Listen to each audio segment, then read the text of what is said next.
Hi everyone, and welcome back to another Doctor Who video, following up on my video about the free Doctor Who adventures you could download.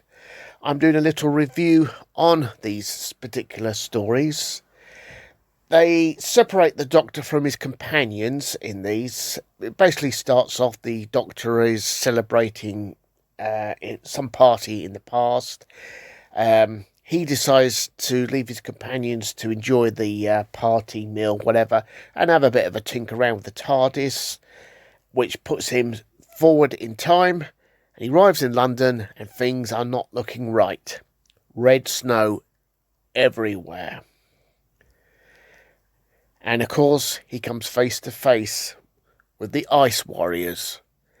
They are planning a full invasion and conquest of the world, and they plan to justify this by getting the Doctor to help them. Obviously, these are not very honourable Ice Warriors.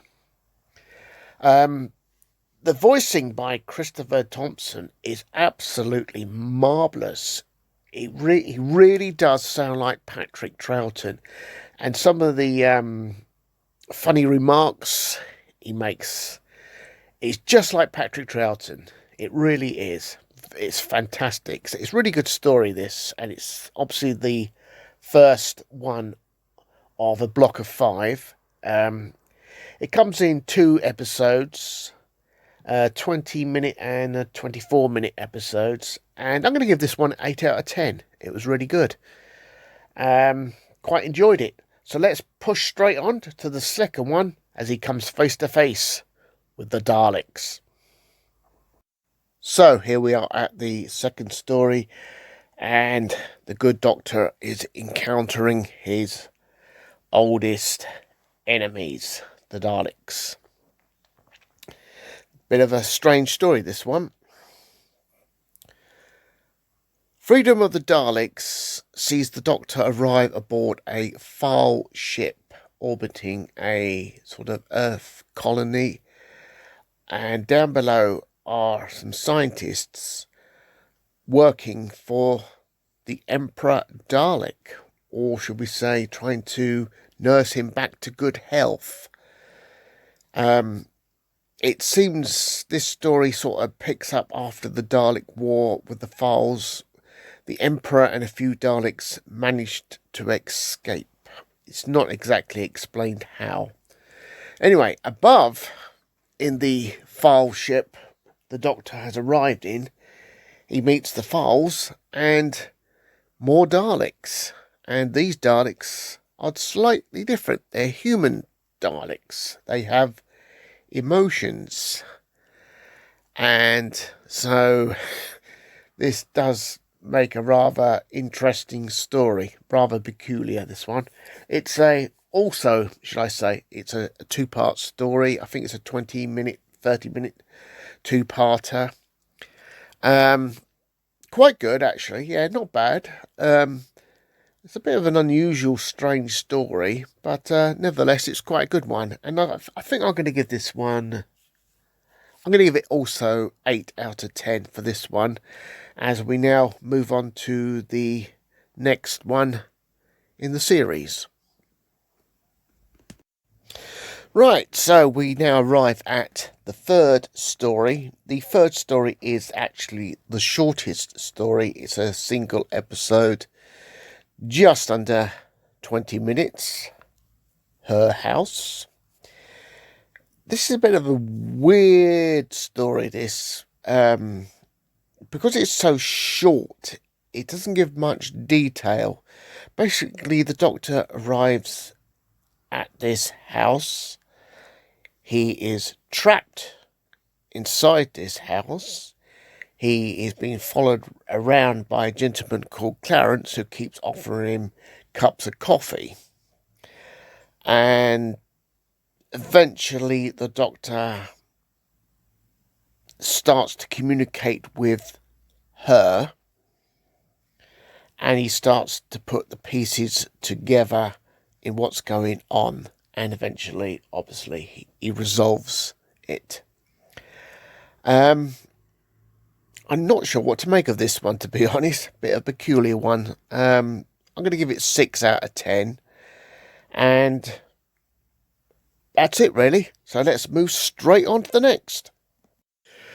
Right, so here we go with story number 4 in the sequence of 5.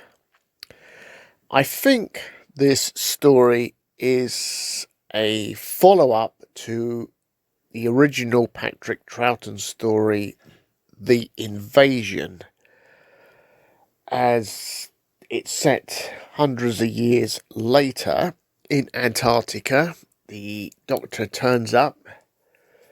There's a scientific team of explorers there, and they are investigating a strange signal that is coming out of Antarctica for the last 200 odd years.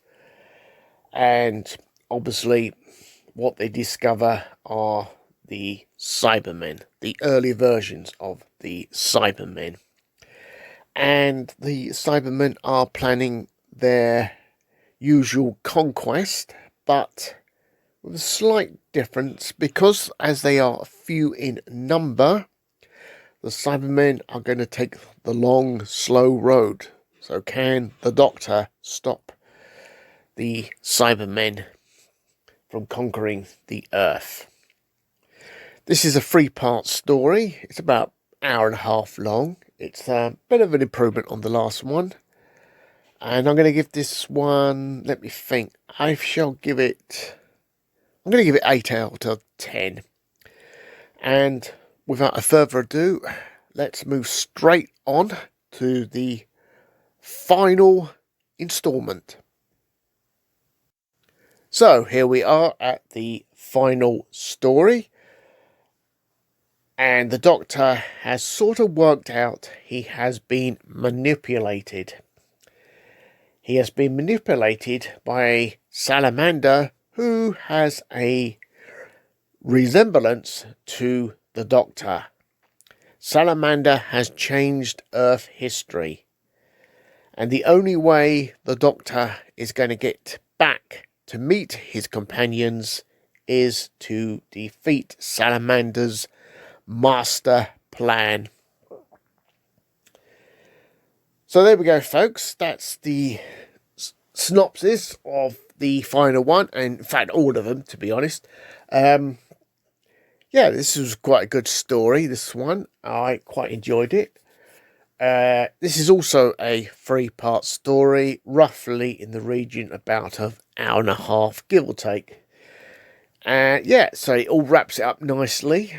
Very good story, this. I'm going to give it, let me think, I'm going to give it 8 out of 10. Yeah, so overall, all of them are not bad, but yeah, you definitely got to listen to them all in order. And because it makes a bit more sense if you do it that way. So there we go. There's my little review of these 3 Doctor Who stories. Well worth getting hold of. They are free. And on that note, have a great day. Catch you next time. Goodbye.